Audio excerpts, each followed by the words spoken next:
There was a time before cities, before language as we know it, before stories were written, when humans were not so different from the other creatures of the earth.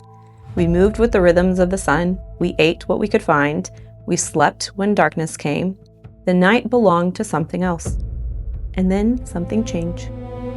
A spark, flicker, a flame. Fire. See the spark in the mud. Every hard road made a better blood. Still learning how to human. Holding fire didn't just help us survive the world. It began to set us apart from it. While other animals fled from it, we drew closer. While others adapted to nature, we began to reshape it. Fire gave us warmth, but it also gave us time. Fire gave us food, but it also gave us change. It softened what was hard, it lit what was hidden, and slowly it transformed us. Our bodies shifted, our minds expanded, our world grew larger than survival. And in the glow, something uniquely human began to emerge. Not just intelligence, but imagination, connection, and creation.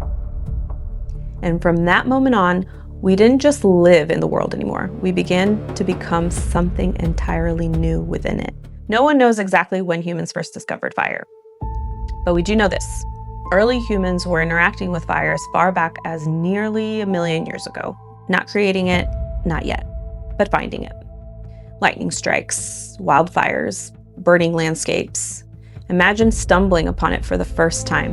A living thing that moved, that consumed, that glowed like the sun in your hands. It must have been terrifying and sacred.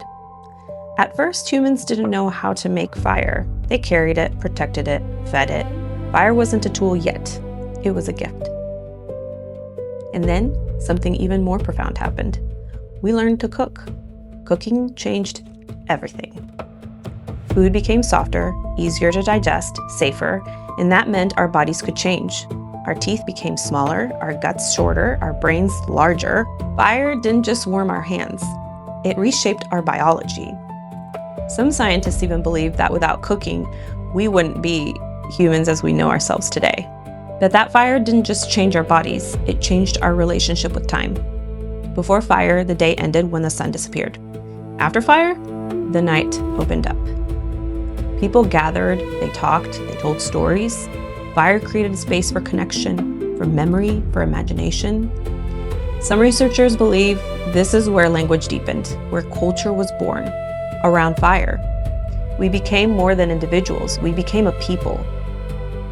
Eventually, we learned not just to keep fire, but to create it. Friction, spark, control. And from that moment on, fire became power. It allowed us to move into cooler climates, to forge tools, to shape metal, to build civilizations. But like all power, it came with a shadow. Fire can warm, but fire can also destroy. It can gather people or reduce entire worlds to ash. Fire is one of the first technologies humanity ever touched. And from the very beginning, it held a paradox. The same fire that cooked food also burned it. The same fire that gathered people together could also scatter them. And maybe that's not just about fire. Maybe that's about us. Every advancement we make carries that same dual edge. Creation, destruction, always sitting side by side. And if that's true, if that tension has been with us from the very beginning, then maybe being human isn't just about what we're capable of. It's about how we choose to use it. So what does that teach us? What does it actually mean to hold that kind of power and still learn how to be human? And this is where we talk about destruction versus creation, side by side, community versus division. And that's something that each new technology, as we will see, can teach us. Well, I think it's important to note that we are always creating, and it began with fire, which is pretty cool and very basic. But we can also destroy. And having that tension sit there side by side when we continue on with these conversations, I think if we think about that really thoroughly, the tension of each new technology is this for good, for the betterment of humanity? or is this for bad, for the destruction of it? And no technology is inherently good or bad. It's how we choose to use it.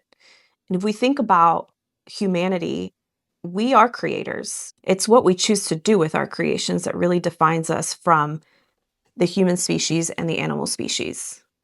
So, as we think about each topic, I think it's important to hold the weight of it all and how it is that we can move forward in a positive way.